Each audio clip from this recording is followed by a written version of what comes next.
video ini dibuat yaitu untuk memenuhi tugas akhir dari mata kuliah hadis. Namun kali ini agak sedikit berbeda karena saya tidak sendiri, saya mengajak ibu saya untuk in-frame dalam video ini. Pada video kali ini kita akan membahas tentang struktur hadis. Nah, sebelum lebih lanjut kita harus mengetahui apa yang dimaksud dengan hadis.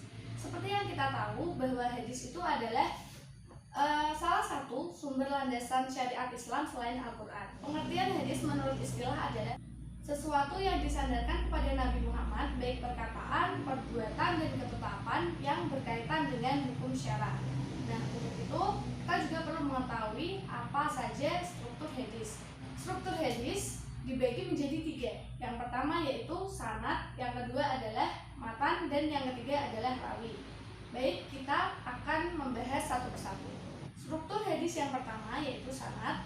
Sanad menurut bahasa artinya adalah sandaran atau tempat bersandar. Nah, kalau sanad menurut istilah itu adalah jalan yang dapat menghubungkan matan hadis kepada Rasulullah. Secara singkatnya, sanad itu berisi silsilah orang yang menyampaikan materi hadis. Kemudian struktur hadis yang kedua yaitu adalah matan. Matan menurut bahasa artinya tanah yang meninggi. Secara singkatnya, matan itu sendiri adalah perkataan yang disebut pada akhir sanad atau yang berisi sabda Nabi itu sendiri. Struktur hadis yang ketiga adalah rawi. Rawi adalah orang yang meriwayatkan hadis. Nah, setelah ini saya akan memberikan contoh lebih detailnya mengenai suatu hadis yang di dalamnya terdapat sanad, matan, dan juga rawi. Berikut adalah contoh hadis tentang menimba ilmu yang di dalamnya sudah terdapat sanad, matan, dan juga rawi.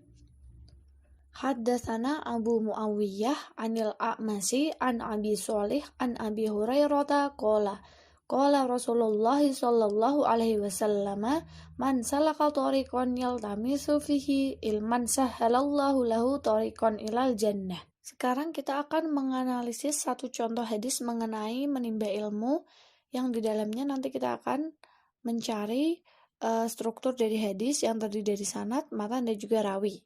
Baik, pertama yaitu sanad. Sanad seperti yang sudah kita bahas tadi adalah jalan yang dapat menghubungkan matan hadis kepada Nabi Muhammad, atau singkatnya yaitu silsilah orang yang mengantarkan sampai ke matan hadis. Nah, di sini pada hadis ini letak sanad yaitu pada kalimat telah menceritakan kepada kami Abu Muawiyah dari A'masy dari Abu Shalih dari Abu Hurairah bahwasannya Rasulullah Shallallahu alaihi wasallam bersabda. Baik, selanjutnya adalah matan. Matan adalah perkataan yang disebut pada akhir sanad, yakni sabda Nabi Shallallahu alaihi wasallam itu sendiri. Nah, pada hadis ini matan terletak pada kalimat barang siapa yang menempuh satu jalan untuk mendapatkan ilmu, maka Allah memudahkan baginya jalan menuju surga.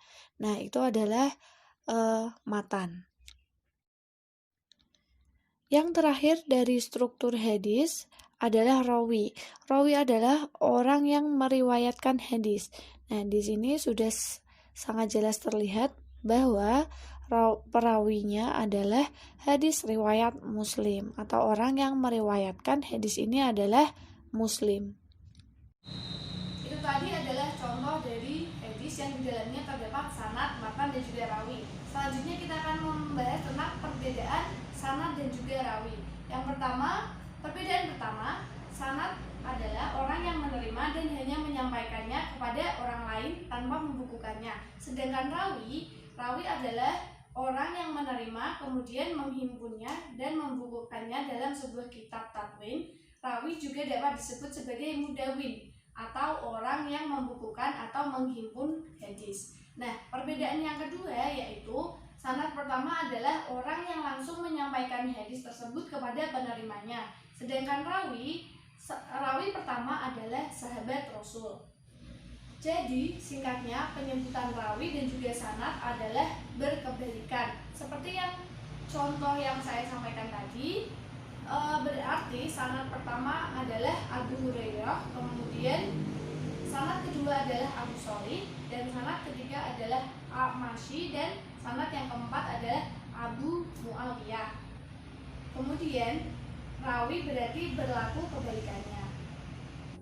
Selanjutnya kita akan membahas tentang hubungan dari ketiganya. Sanad dan matan adalah dua unsur pokok yang harus ada pada setiap hadis. Kemudian sanad, matan, dan rawi memiliki kaitan yang sama dalam kesahihan satu hadis.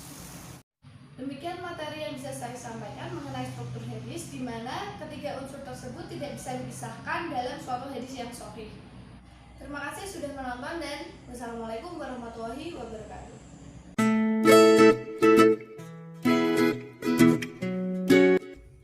Setelah saya mendengar penjelasan tadi, saya lebih tahu struktur hadis, dan semoga kedepannya penjelasannya akan